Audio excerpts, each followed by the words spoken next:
আসসালামু আলাইকুম। আপনাদের সুবিধার্থে এবং বোঝার স্বার্থে আমি আজকে দানব প্রকৃতির যে সোলারটা প্রায় ৮ ফিট লম্বা এবং পাতাল দেখে মোটামুটি আপনার ৪ ফিট জিঙ্কো ৬২৫ ওয়াট সোলারের যে মাপটা এটা আসলে আমি আপনাদেরকে দেখাতে চাচ্ছি যে আসলেও কি এটা ৬২৫ ওয়াট আছে কি না, এটা বুঝবেন কীভাবে, মাপবেন কীভাবে। এটা কিন্তু একদম বায়োফেশিয়াল সোলার। দেখেন এই পাশ থেকে ওই পাশকার কিন্তু সোলারে এই দেখেন আমার হাতটা দেখা যাচ্ছে, যদি ফলো করেন এটা কিন্তু পাশ ও পাশ দুই পাশে হিট হয়, বায়োফেশিয়াল সোলার। আর এটার যে প্রযুক্তিতে তৈরি করা দেখেন, আমি যদি আপনাদের এই পাশে দেখানোর চেষ্টা করি, কত সুন্দর মানে আপনার সেলের যে ইয়েটা আছে এটা কিন্তু দেখা যাচ্ছে।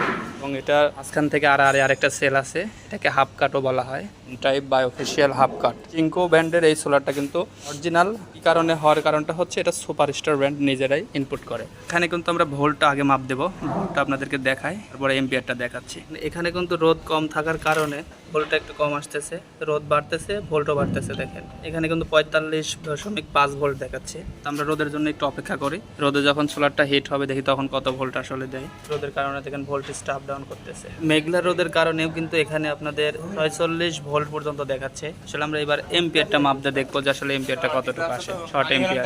দেখেন মেঘলা আবহাওয়াতেও কিন্তু আমরা ১১ 10.51 মানে ১১ এম্পিয়ার পর্যন্ত পাচ্ছি। এখন এটা আরও রোদ হবে, ফুল যখন রোদ আসবে তখন কিন্তু এটা আপনাকে ১৪-১৫ ভোল্ট পর্যন্ত দিবে। দেখেন এখানে ফায়ার করাতে আর এর মাথার অবস্থাটা দেখেন জোড়া লেগে গেছে। এটা কিন্তু সুপারস্টার ব্র্যান্ড নিয়ে আসার কারণেই আপনারা এত হাই প্রযুক্তির এম্পিয়ার এবং ভোল্টেজটা পাচ্ছেন। এটা কিন্তু বাজারে যেসব জিঙ্কো সোলারগুলো আপনারা ২১ টাকা ২২ টাকা ওয়াটে পান, তাদেরগুলোতে কিন্তু এরকম ভোল্ট এবং এম্পিয়ার পাবেন না। এগুলো বাজারে রেটগুলো একটু বেশি হওয়ার কারণে এবং অরিজিনাল সোলার হওয়ার কারণে কিন্তু ভোল্ট এম্পিয়ারগুলো অ্যাকুরেট আসতেছে। পরেও আমরা দ্বিতীয় পার্টে আপনাদেরকে যখন রোদগুলো বেশি উঠবে আবার দেখানোর চেষ্টা করব। ততক্ষণ টিএম ইলেকট্রনিক্সের সঙ্গে থাকুন। সবার সুস্বাস্থ্য এবং দীর্ঘ কামনা করে বিদায় নিচ্ছি। আল্লাহ হাফেজ।